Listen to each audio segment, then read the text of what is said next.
Yeah, the one I can't figure out is how they would crawl on a ceiling, but how they become Spider-Man, I You don't get bit by know. a radioactive spider, a Yeah. possessed, a demonic radioactive spider, It's and a you're lot of adrenaline.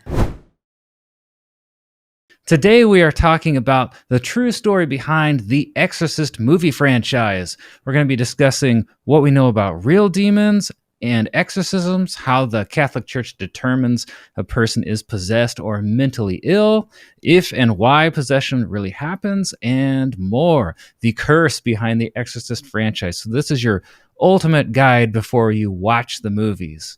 So there is a true story that inspired the first film. And Drew, what do you know about that? well. This is based off of an exorcism that took place in 1949 in St. Louis, and it was performed by a priest named William S. Bowdern. He performed it on a 14-year-old boy who went by the name they called him Roland Doe. It's not to give out his real name. Who originally was from Maryland, and he started having these convulsions and things were moving in the house, and they thought he was possessed. So they took him to a priest in Maryland, and that didn't work. And then they took him up to Georgetown, and that didn't work. And then he went to St. Louis, and another exorcism was performed by a Bowdern, and eventually it cured him and released the demon.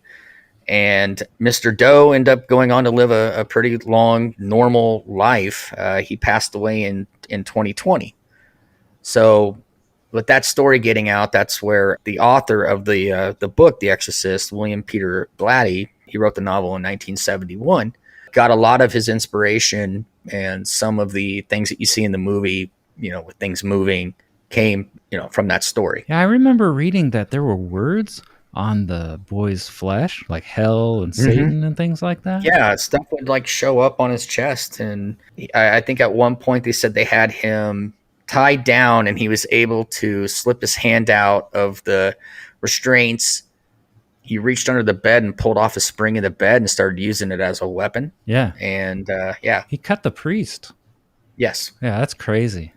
Interesting. I read a little bit about this too, and that priest, it seems like he sort of mirrors Father Karras' story in the first movie, because it seems like the priest who performed the exorcism or was there, he was a little bit skeptical because they asked Mm-hmm. him to confirm or deny that the boy was indeed possessed. And he basically wouldn't say. It didn't Yeah, seem like he was saying the boy wasn't possessed, but it was more like, I'm not sure what I saw, or I'm not sure how to explain what I saw. That's what I took away from it. Do you guys yeah. know anything else about that? No, you're right. He was asked about it, and he never flat out said, "Yeah, that was a demon, 100%." And he also never said, "It wasn't a demon." So he left it very, open to interpretation, I guess. It's kind of like what you said. Something was going on with this kid. I don't know exactly what it was. I did see some stuff that I can't explain. Yeah, that's pretty freaky. And it's interesting when people say that because it's easy to hear stories about possessions and people come out and be like, it was a demon. Yes, it was. This happened because it's a demon and I beat it. No, this priest did what he had to do. And he's just like, I can't say it was possession or not, Mhm. but there was some freaky stuff happening. So Yeah. it makes me believe a little bit more. Yeah. They actually even tie that into the book. In the novel, which is, I haven't read the novel, but I do know that the novel is far more graphic than the movie is. Really? Yes. So they And had the to movie's cut. pretty graphic. The movie's very graphic. The book it even takes it a step further, especially with the Reagan and the crucifix scene. Mhm. They go into a lot more detail in the book on that one. Ooh. So we're not going to talk about that on this podcast. Yeah, but I was like, oh, that scene alone is pretty graphic. Like, yeah, how it's could even you worse in do the it? book. Right So on. they had to cut a lot from the film. But one thing that they did take away from the actual story and they did put in the book, and they don't really do it too much in the movie, goes along with what, like Doug was saying, he's got to go in there and try to figure out what's going on with this kid. And it could be a demon. It could be something scientific. We're not really sure. And the book actually did that. They would have something move and they would try to find a scientific way of explaining why this is happening. She just spoke Latin. Okay, well, is there a reason why she may have spoken Latin? Has she ever heard it before? Has she ever read it before? So in the book, they would try to balance that out. And in the film, they kind of cut all that out and just went straight on 100% possession. Yeah, I noticed in the real life story, the child was muttering something in some kind of guttural voice, and it seemed to be Latin. So one of the requirements by the Catholic Church in real life to perform an exorcism, they're pretty strict because they're trying to rule out mentally ill patients who are not possessed, right? Because if you do an exorcism on someone who's not really possessed, that could be psychologically scarring. And they deal with that idea in the first movie a little bit. But the child in real life was saying something in Latin, so they were trying to figure out where did they hear this? And they thought one explanation that was put forward was, well, maybe they're mimicking things they hear the priests say. Yeah. But it's hard to know, it's kind of ambiguous. Yeah. Do you guys want to know about the requirements for the church to perform an exorcism? Yeah. This is what I've been waiting for. I mean, I know we've done The Exorcist before, and I've got my, behind the scenes trivia, but I've been waiting for this because I haven't done a lot of research into things like that. I've watched, plenty of movies about it, but yeah, I'm curious to see what you came up with on that. Yeah. So, okay, this is super interesting because the Catholic Church has a real strict list of requirements. They have a 90-page book that they updated in 1999 about exorcisms. And the Lutheran Church also has pretty strict requirements. However, there are some branches of Christianity that do not seem to have strict requirements. And I kind of think the strict requirements are good. But my experience, I don't know what other people's is, but out here in Kansas, sometimes the Pentecostal movement or the charismatic church, some members of that church, they will perform exorcisms without having to go through any kind of screening process to make sure the person is actually possessed. And I don't know that I'm a real big fan of that. I think it's important they try to determine whether or not someone is really possessed. But that is partly why you see a huge increase in the number of exorcisms performed since like 2020 and in recent years. So here are some symptoms that the Catholic Church lists as signs of a demon possessing someone. Languages that they shouldn't know. So if they're speaking Latin or Greek and they don't have any exposure to these things, then that would be a major sign. Actually, in the film, the first film is going to require that before they'll perform an exorcism. Having extraordinary strength. And that's an interesting one because there is a biblical story about this guy in chains, and they keep chaining this guy up and he keeps breaking the chains. And I don't know why that would be, other than maybe a possible theory that it taps into some kind of adrenaline and kind of pushes your body to the limits, or that demons themselves are thought to be the disembodied spirit of a Nephilim. And a Nephilim was one of those giants in the Bible, like Goliath. Goliath was a descendant of the Nephilim. So I don't know why that would affect your physical body, but these beasts with extraordinary strength who were very violent and animalistic, if they were to possess a person, maybe that makes them stronger. I would have thought it was the body that mattered, not the spirit, but it's interesting. Yeah. Something else is they have to have... Oh, go ahead. Oh, sorry. I was going to say, you mentioned a little bit how, maybe it kicks in some adrenaline.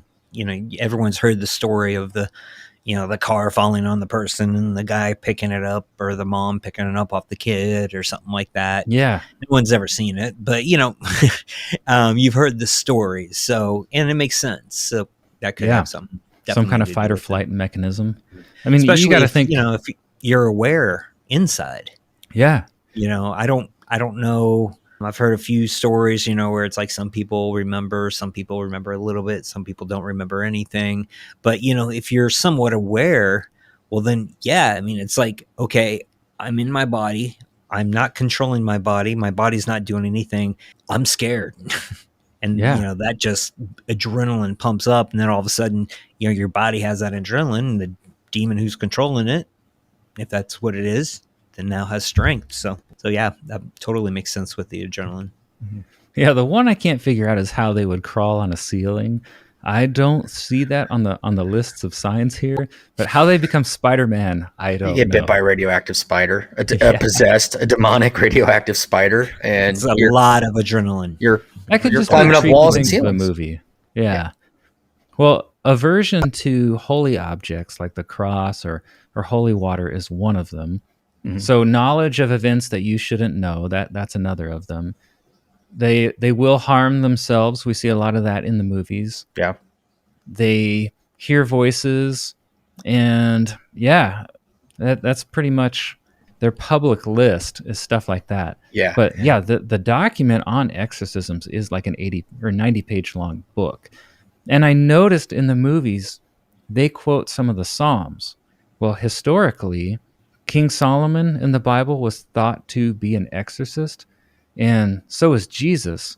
Well, one of these Psalms the Jews would use to perform exorcisms, if you want to go read it, it's Psalm 91.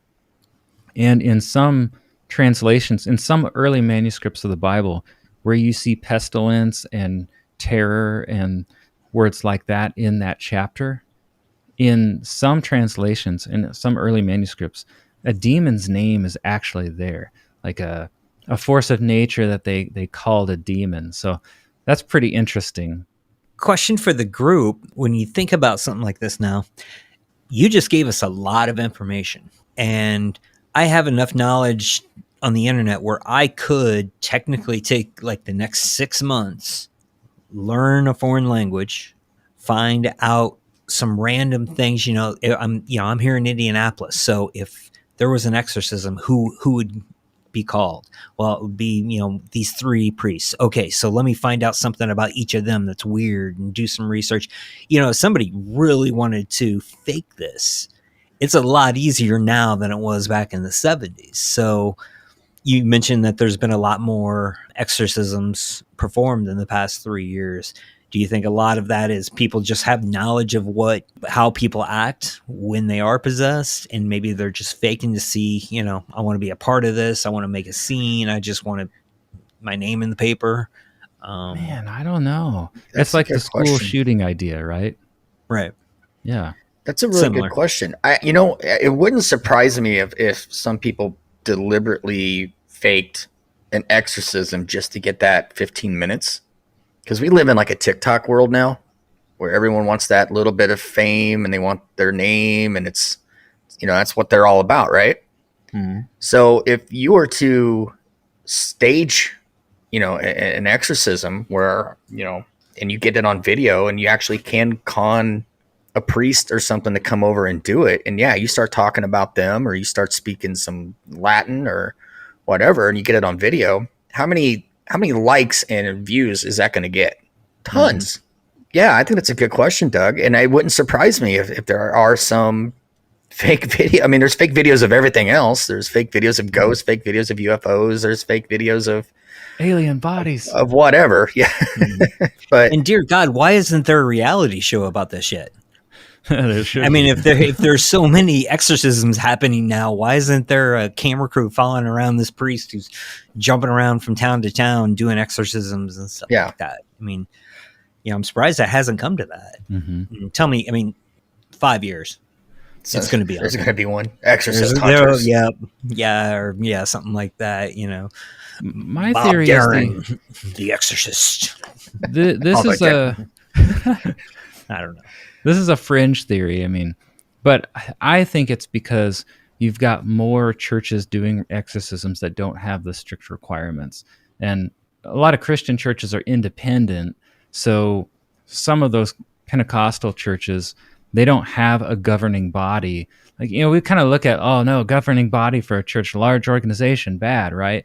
Well, in some cases, that might actually be good because the Catholic Church is not doing exorcisms unless they have gone through this testing process, which I think is probably a good thing. So now that you've got more people with no criteria for making sure it's not mental illness. That's part of how I explain it. So I think we could talk about, do we think that demon possession is a real thing? Like, do we think that happens? I do. I don't think it happens as much as people are making it out to be. But, like I said, I think I said this in the last video. I have a friend of mine who is haven't talked to him in a while. I don't know if he's a regular minister or He's still a youth minister. Youth minister, right on. And, he told me about a time that he witnessed a possession. He helped out with it. And he's not the kind of guy that makes stuff up. So, I do believe in that. However, I am a big believer in what you were saying, is the fact that not only there should be standards to do this. I think you got to have a certain amount of people who do this, and that's it. Mm-hmm. If I knew somebody was possessed and somebody called and said, I need help, I'm there to help. That's it. Do not give me a Bible and tell me to read passages over this person, because no, I don't have the strength to do that, probably. And you got to bring somebody in who has studied this for years. I don't want a 35-year-old priest trying to get a demon out of me. I want an 80-year-old dude who's, got a few years left, who knows everything. Yeah. And believes and can just stand there and deal with that. Because, what if somebody is truly possessed by a truly strong demon, and it's like, well, I believe in God, I'm gonna help, get out of there, demon, I believe in Jesus, and it's like, no, that's not gonna do anything. Sorry that I sounded like Eddie Murphy in Beverly Hills Cop trying to talk like a white guy there, but that's just kind of the voice to go to.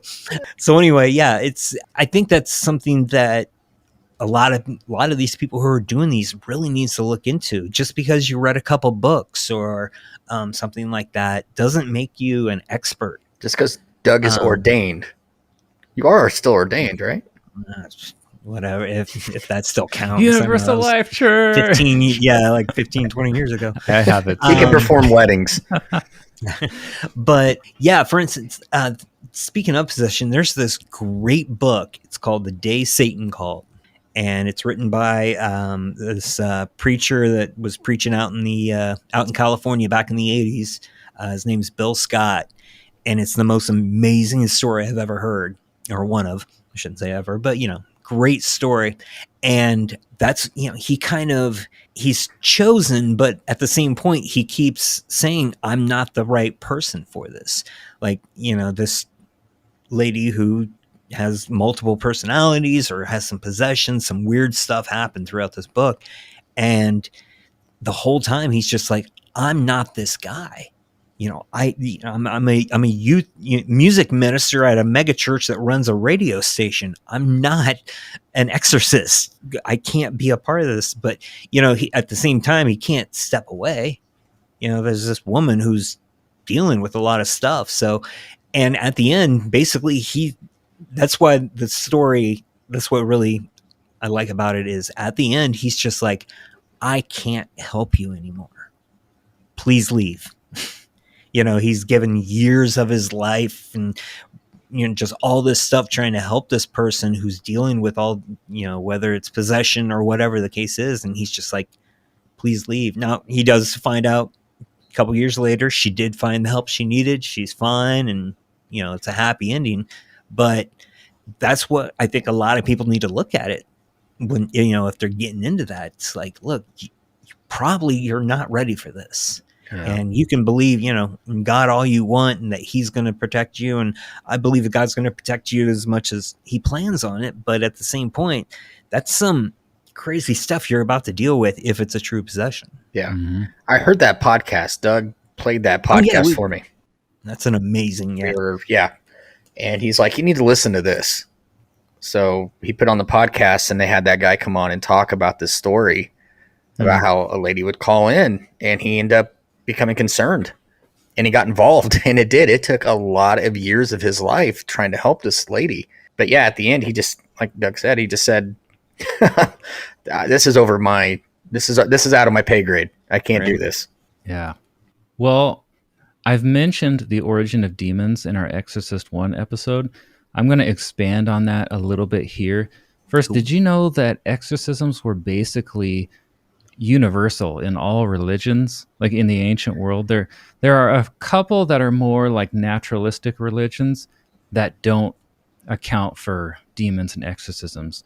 But I mean, exorcisms take place in Islam, Hindu, Judaism, Christianity, pagan religions, Egyptian religions. I mean, it's basically a universal concept, which is very interesting. But we probably only think of it in the Catholic Church or the Christian Church. So the theory on what a demon is, and if you read Genesis 6, 1 through 4, that's the beginning of the flood story. The idea was that some angels who are disgruntled, they're called the sons of God, they mate with humans because they're trying to produce these giant, it's called the Nephilim, like Goliath, who is going to wipe out humanity. So God sends the flood to take them out and to take out the corrupt portion of humanity. But when a being, this is the premise of what a demon was in ancient Judaism. When a being who is half angel, half human dies, well, what happens to the soul? Because it's half angel. The idea is that that giant spirit is still floating around looking for a new body. So the thought is that evil spirits and demons are the disembodied spirit of the Nephilim. There's a secondary view on what they are. That's kind of an obscure Catholic view. Have you ever heard of Lilith? I watched Supernatural, yeah. Yeah. So this idea comes up in other shows. This is kind of a fringe theory, but in Genesis 1:27, when it's talking about man being made, it also says that woman was made, and it doesn't elaborate on whether or not it's Eve made from the rib or if it's a different woman being made. So some people take the latter view and think that Adam had a first wife that they call Lilith. So this is old Jewish, probably Second Temple Jewish period writings. And they thought that Adam's first wife was like terrible and her children were demons. And that's where that comes from. But that's kind of an obscure, not as widely accepted view. But so you're saying two women screwed up humanity for us now. Oh, I went there. I'm sorry. I'm totally kidding. Please Just don't kidding. follow us. We Doug's- like women. It was there. It was there. I had to take it. Doug's home address is No. Don't his do phone it. number. Don't do it.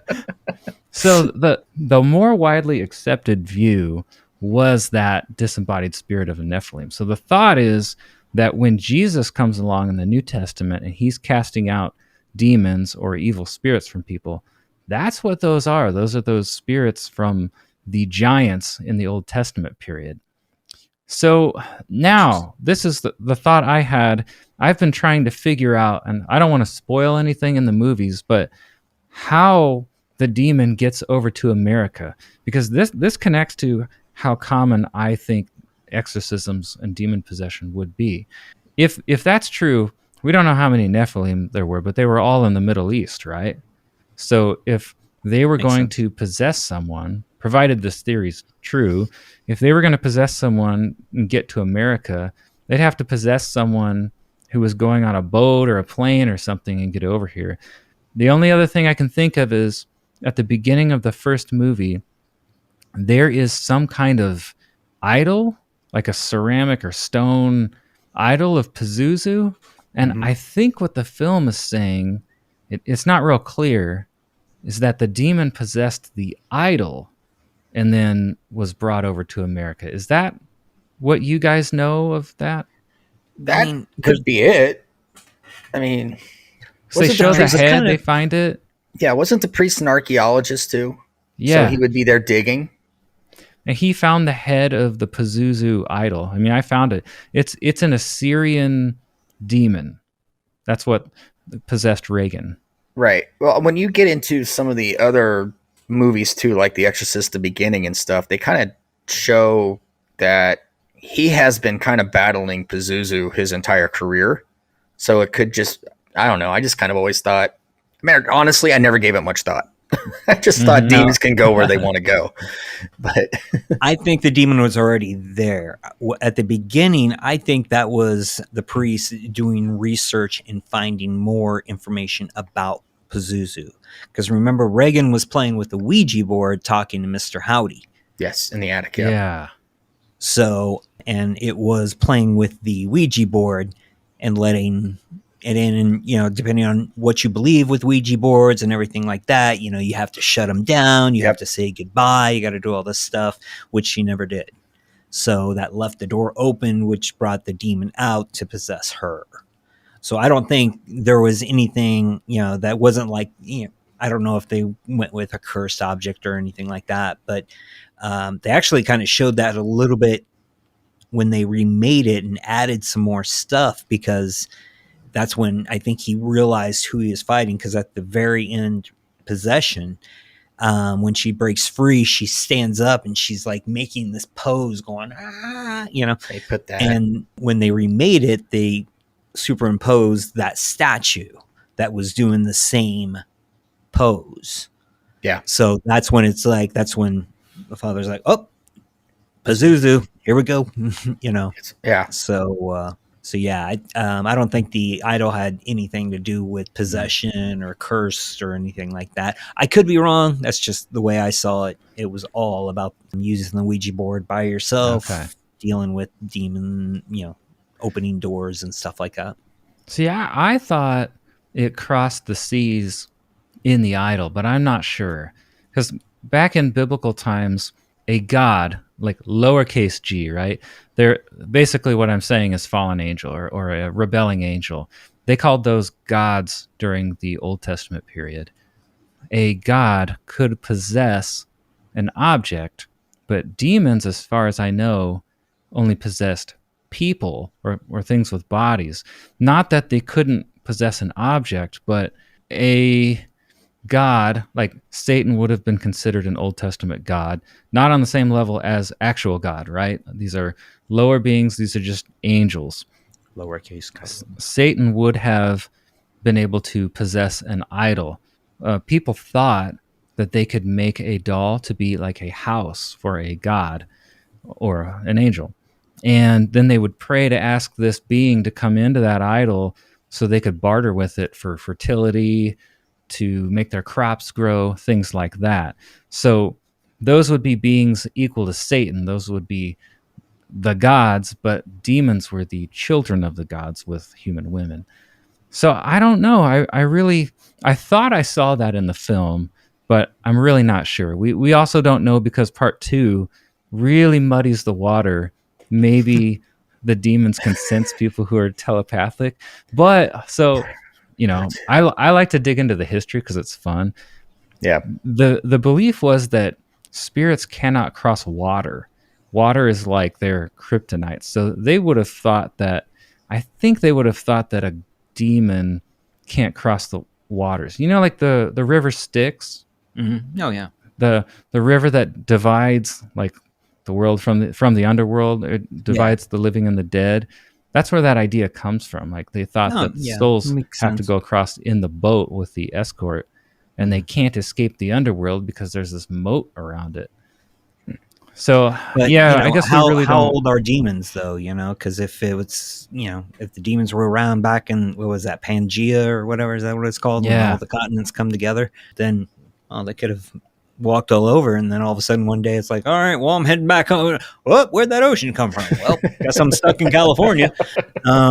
So it could be that, or if that, you know, if the continents had already separated and that is the case, then we should be safe here in America. Yeah. You know? Well, that goes to my point. Like, is possession real? Is, you know, are exorcisms legit? Well, I don't know. I mean, I think over here in America, based on what I know about demons, it's pretty rare that they would be able to get over here. They'd have to take a boat. They'd have to take a plane while possessing someone. So I don't know. Yeah. I think if you lived in the Middle East, it would be more common. Like I tend to think it's something that could happen, but it is rare, and it is incredibly rare over here. Yeah. Mm-hmm. Well, I think, like I said, I never gave it much thought. I just knew that the father, Maron, had battled him before. But I think Doug is correct with the way that he got there was through the Ouija board. She's talking to Mr. Howdy, who is actually Pazuzu, and she opened the portal to let him in. Mm-hmm. So I think that's what the book was saying. But, okay. I don't know. Yeah, so I couldn't figure out what that whole thing about the Middle East was then, other than just to show Father Maron had been researching. Yeah, Father Maron is an archaeologist who has been, and as they go into with the second film, they talk about how he had done an exorcism in Africa before, and it was Pazuzu was the demon that he battled. So he's probably there. Just he was excavating the caves where the Dead Sea Scrolls had been found. That's where one of the real priests that Father Maron was based off of was an archaeologist who had been doing all that. So he kind of got that idea of having an archaeologist priest basically doing the research up on a demon that he has encountered before. Yeah, and all that religious history of demons I told you, that all comes out of the Dead Sea Scrolls too. Yeah. So that's interesting. What a coincidence then that he comes over here to America and then finds the same demon that he found in the Middle East. The demon must like him. It must be following him around or something. It's that battle of good and evil. It's like Batman and Joker. Yeah, pretty much. That's where he knows what to look for. And, I would assume if there's a possession that the Catholic Church is talking about, even back in the 70s, there's phone calls going around. And, him being one of the main exorcists in there, he's fought many of them and he's been fighting this one. He's probably one of the first phone calls they get out. So as soon as Damien is starting to investigate this, and this is what I found, this is what's happening, they call him probably like, this is what we have so far. And it's like, all right, I'm on the next plane. Because that's my boy. And I loved in the first film how they dealt with the subject with caution. I even like the skepticism they gave the father about, well, I don't know if this is going to do more harm than good or not. Because I think in real life, if we were to face some of these issues, we would have to be really careful too. Oh, yeah. Like you said, I mean, if the person is possessed, you don't know what you're doing, you can make it worse, you can hurt yourself. If the person's not possessed and you just run into it willy-nilly, it could totally mess up their minds. Mm-hmm. Especially if they are having some kind of breakdown, and maybe it will snap them back and it's like, okay, I'm fine, I'm good. But then all of that just stirred it up, made it worse, and then all of a sudden, I'm not even gonna go and speculate from there, but it's something that, and like you mentioned, that's very important. You've got to do some serious research. I mean, it's got to be the last resort. Yeah. Well, did you have any more? I know you shared some about The Exorcist Cursed in our actual episode on The Exorcist, the original movie, but do you have anything else you want to add to that? I mean, there were a lot of weird things that happened. I did mention, and I've got the information here.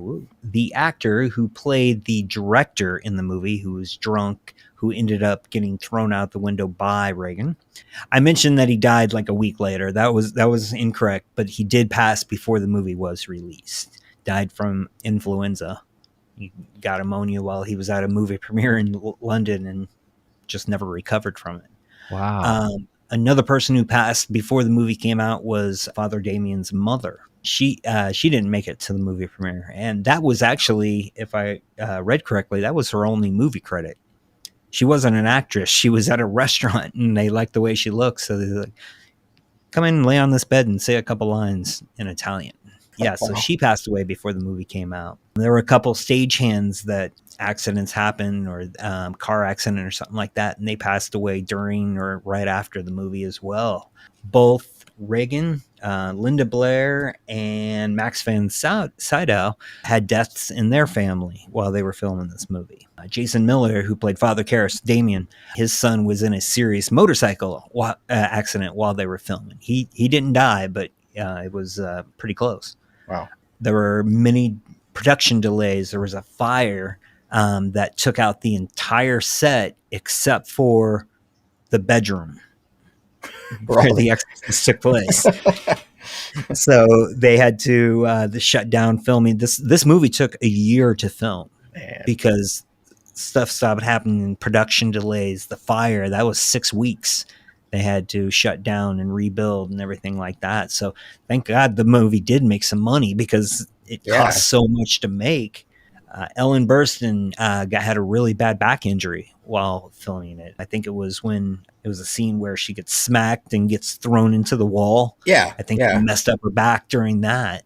You have to wonder if when they were filming this, it's like, okay, we're making a movie about possession and everything is going wrong. Was this a good idea?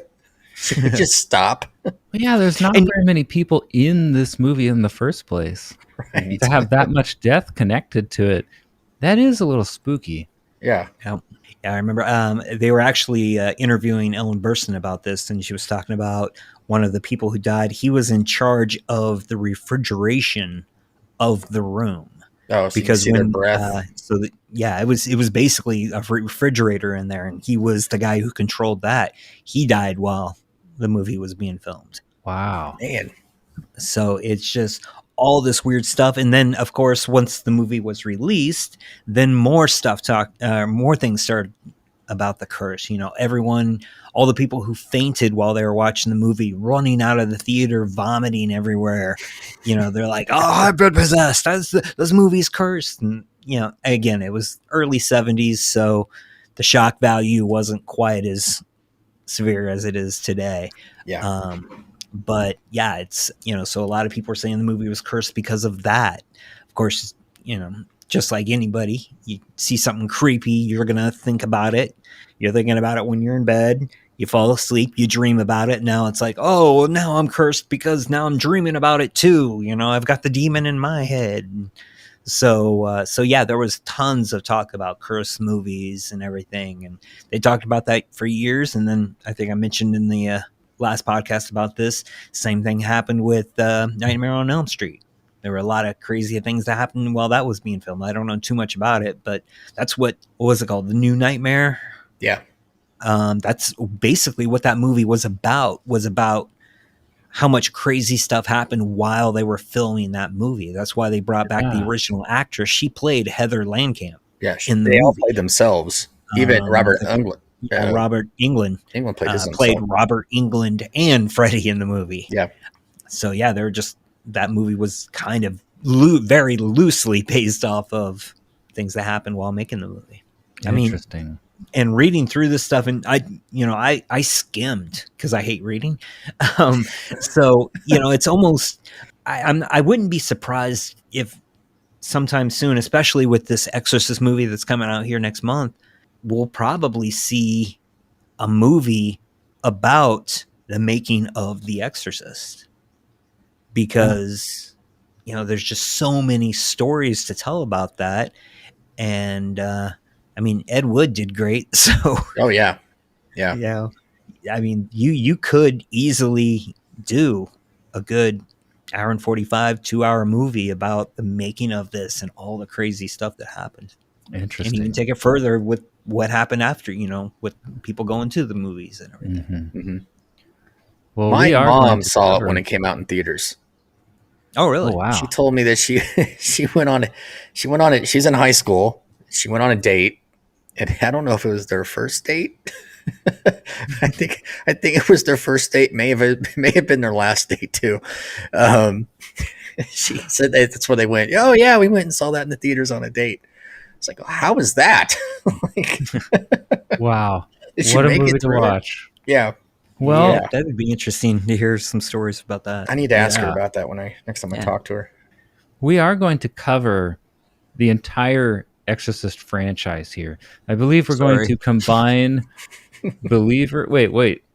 Dominion and The Beginning into one short episode. It's the same movie. The same movie, pretty much. Yeah, it's the same movie, just kind of reshot. Yeah, we're going to walk through them with our thoughts, some of the background, and looking at the movies through a spiritual lens. So before we go, I do want to ask you guys, why should or shouldn't a person watch the Exorcist franchise? You shouldn't watch it if you're a kid. Yes, if you are. Yeah. Or if you're an adult and you have your kids, don't watch it with them in the room unless you are prepared for sleepless nights and screaming and having kids sleep in your room with you. Forever. If you're offended easily, Yes. do not watch this movie. Yeah, it's pretty disturbing. It's very disturbing. I've seen enough now. There's no nudity. I will let you know, no nudity in the movie, but it's graphic. And it's still pretty. There's something that is more disturbing. Yeah. If you get offended, if kids shouldn't watch it, it can be very, very disturbing. However, at the same time, though, it is the scariest movie ever made, and it is really well done. The acting in it is absolutely superb. It's a great movie. Yeah, Linda Blair was 12 years old when she did this movie. It's no joke that this movie is one of the top, we'll say top 15 just to be safe, most tickets sold ever for a movie. You know, you can't go with money because in the 70s it cost 50 cents to go see a movie. But yeah, it is in the top, at least in the top 15, maybe the top 10 most tickets ever sold. Mm-hmm. And you think about it today, there's a movie theater, I live in Indianapolis, there's probably, I can choose one of 150 theaters within a 15-mile radius of me. Back in the 70s, people were driving 2 to 3 hours to go to movie theaters to watch this movie. So, it is a very good movie. I think I mentioned in past podcasts about how sometimes 70s movies are a little bit rough to watch. It has a little bit of that feel, but it keeps you going the entire time. Yeah. And just an amazing movie where if you can handle it, it's worth watching because it's a historic movie and it's just, again, a really good movie. So yeah, and I would say until you're an adult. Yeah, if you're a religious person, some of the content is going to be really offensive, like really offensive to you, and there could be potentially a reason to get through it though, because it's also a story about faith. It's an exploration of the faith of the priests and people who have lost their faith or been struggling with it, and that is a fascinating way to look at these movies. And I also like to watch these movies because I've got all this background knowledge on theology. And I think it's interesting to see, well, how do they portray evil and demons and Satan figures and things like that? That's just kind of fun for me to follow. It's a little disturbing because, I think there's some reality to that stuff.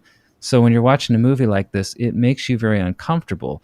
But a good reason to watch it potentially is, so if you're a Christian, occasionally I think it's good to see who the enemy is, right? So in Christianity, the enemy is evil, the powers of evil. One of my favorite Bible verses, Ephesians 6:12, it says, "For our enemy is not of this world; it's the rulers in the heavenly places." Well, it's talking about evil spirits and Satan figures. So every once in a while, I think it can be good to watch something that shows you why we believe what we believe and why we have faith in God. Because when you see how bad the alternative is, sometimes that can strengthen your faith. Now, when I watched these movies again for these episodes, I watched 2, then 3, then 1. And after I watched this one, even though I was glued to the screen the whole time, I was like, wow, it was very fascinating. I also had nightmares, and I had like my fill of Exorcist for a little bit.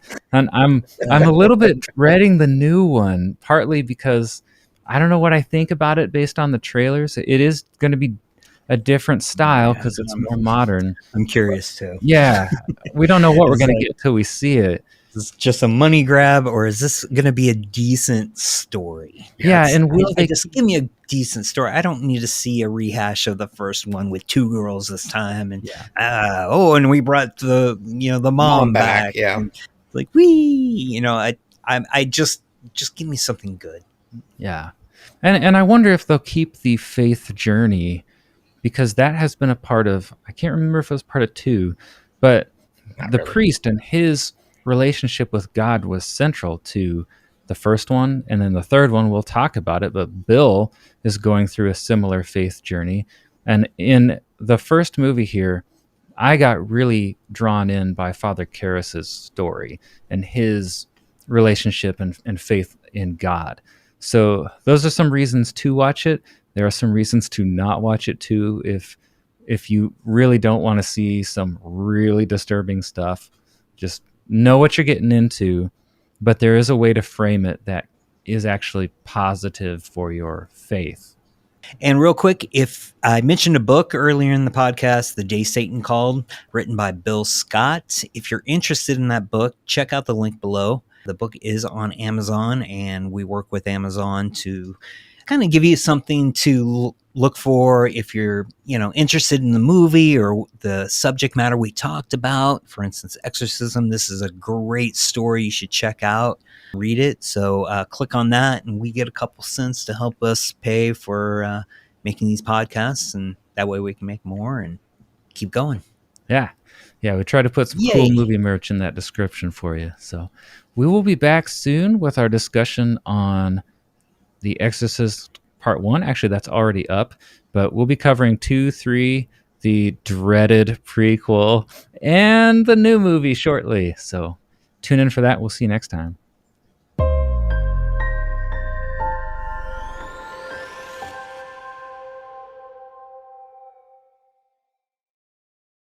And Drew, what do you know about that? Well, excuse me.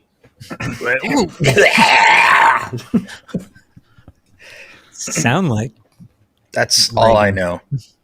the end. Yes. All right.